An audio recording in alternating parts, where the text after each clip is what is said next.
সেদিন ব্রাইড সাজাতে গিয়ে আমাদের সাথে কি এমন হয়েছিল যে আমাদের ট্রলিটা খুলে শেষ পর্যন্ত চেক করেছিল।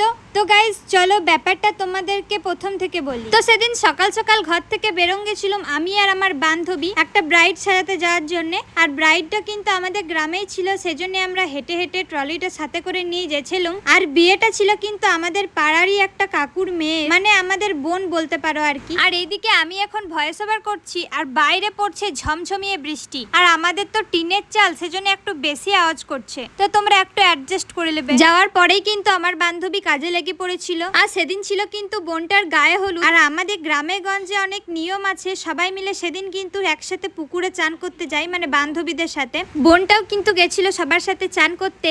আর চান করতে করতে এতটাই লেট করেছে, মোটামুটি 12:30 বাজান দিন ছিল। 12:30টার সময়ই কিন্তু আমাদেরকে সাজানোর জন্য ডেকেছিল, আর আমরা সেরকম টাইমেই গেছিলাম। আর আমাদের কিন্তু অনেকটাই ভয় লাগছিল যে যদি আমরা ঠিক টাইমের মধ্যে সাজাতে না পারি, কিন্তু যাই হোক শেষমেশ আমরা কিন্তু ঠিক টাইমের মধ্যে সাজাতে পেরেছিলাম। আসলে তোমরা যারা তোমাদের স্পেশাল দিনে আমাদেরকে মেকআপের জন্য বুকিং করো, মানে তোমাদের যেমন চাপ থাকে যে সাজানো হবে জলদির মধ্যে কি না, সেরকম আমাদের মধ্যেও কিন্তু একটা ভয় কাজ করে যে আমরা ঠিক টাইমের মধ্যে সাজাতে পারবো কি না। তাই আমি তোমাদেরকে একটা কথাই বলি, তোমরা যারা তোমাদের স্পেশাল দিনে মেকআপের জন্য আমাকে বুকিং করবে, তারা অবশ্যই ঠিক টাইম মতন মেকআপ করতে বসে যাবে, কারণ তোমরা তো জানোই যে মেকআপটা কিন্তু জলদির মধ্যে হয় না, একটু টাইম লাগে। আর তোমরা আমাদেরকে যতটা বেশি টাইম দেবে, আমরাও কিন্তু ততটাই সুন্দরভাবে তোমাদেরকে সাজাতে পারবো। এই ভিডিওটাতে কিন্তু মেকআপের A to Z ক্লিপ নেওয়া নেই, আমি যতটুকু পেরেছি, মানে আমার বান্ধবী যতটুকু পেরেছে ততটুকু ক্লিপ নিয়েছে, আর আমি সেটুকুই তোমাদের সাথে শেয়ার করছি। তোমরা কিন্তু এটা দেখে আবার ভাবো না যে মেকআপ করতে শুধুমাত্র একটা জিনিসই লাগে, অনেক কিছুই লাগে, সবকিছু কিন্তু দেখানো সম্ভব নয়, না হলে ভিডিওটা অনেক বড় হয়ে যাবে। আরে তোমাদেরকে তো বলতেই ভুলে গেছি যে ভিডিও শুরুতে আমি যখন বললাম যে কি এমন হচ্ছিল আমাদের সাথে যে ট্রলিটা খুলে চেক করলো, আসলে ট্রলিটাই কিন্তু আমাদের লয়। এবার তোমরা প্রশ্ন করবে তাহলে ট্রলিটা কার? এই ট্রলিটা বোনটার শ্বশুর বাড়ি থেকে এসছে, এটা করে তত্ত্বের জিনিস নিয়ে এসছে। আমাদের গ্রামে গঞ্জে এরকম ভাবেই তত্ত্ব দিন যায়, ব্যাগে ভরে দিয়ে চল যায়। কি গো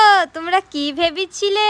তোমরা যেটা ভেবেছিলে সেটা তো সত্যি হলো না। যাই হোক, এটা চক করে তোমরা কিন্তু আমাদের ভিডিওটা পুরোটাই দেখি নিলে।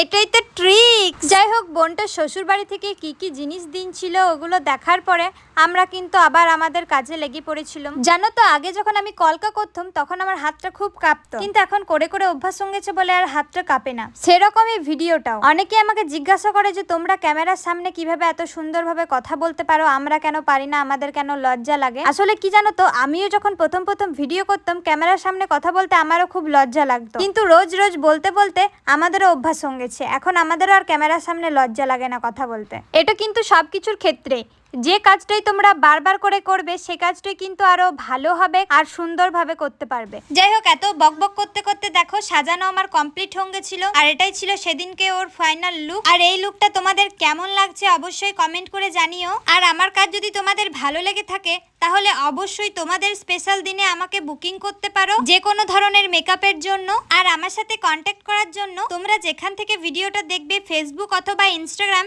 সেখান থেকেই তোমরা আমাকে মেসেজ করবে। নেক্সট ব্রাইডাল সিজনের জন্য কিন্তু বুকিং নেওয়া শুরু হয়ে গেছে, তাই দেরি না করে ঝটপট তোমার স্পেশাল দিনের জন্য বুকিং করে নিতে পারো। যাই হোক, তারপরে এই যে দেখো ওকে সাজানোর পর আমরাও কিন্তু রেডি হয়ে চলে এসেছিলাম।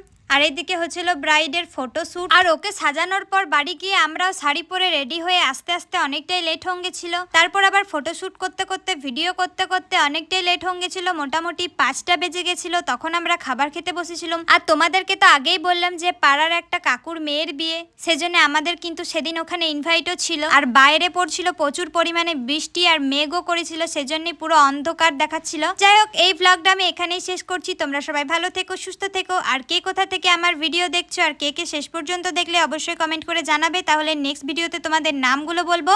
আর আমার করা মেকআপ লুকগুলো তোমাদের কেমন লাগে কমেন্ট করে জানাতে কিন্তু ভুলো না। এরপর কিন্তু বিয়ের ভ্লগও আসবে, সেটাও তোমরা মিস করো না একদম। তো চলো টাটা, দেখা হচ্ছে নতুন কোনো ভ্লগের সাথে। রাধে রাধে।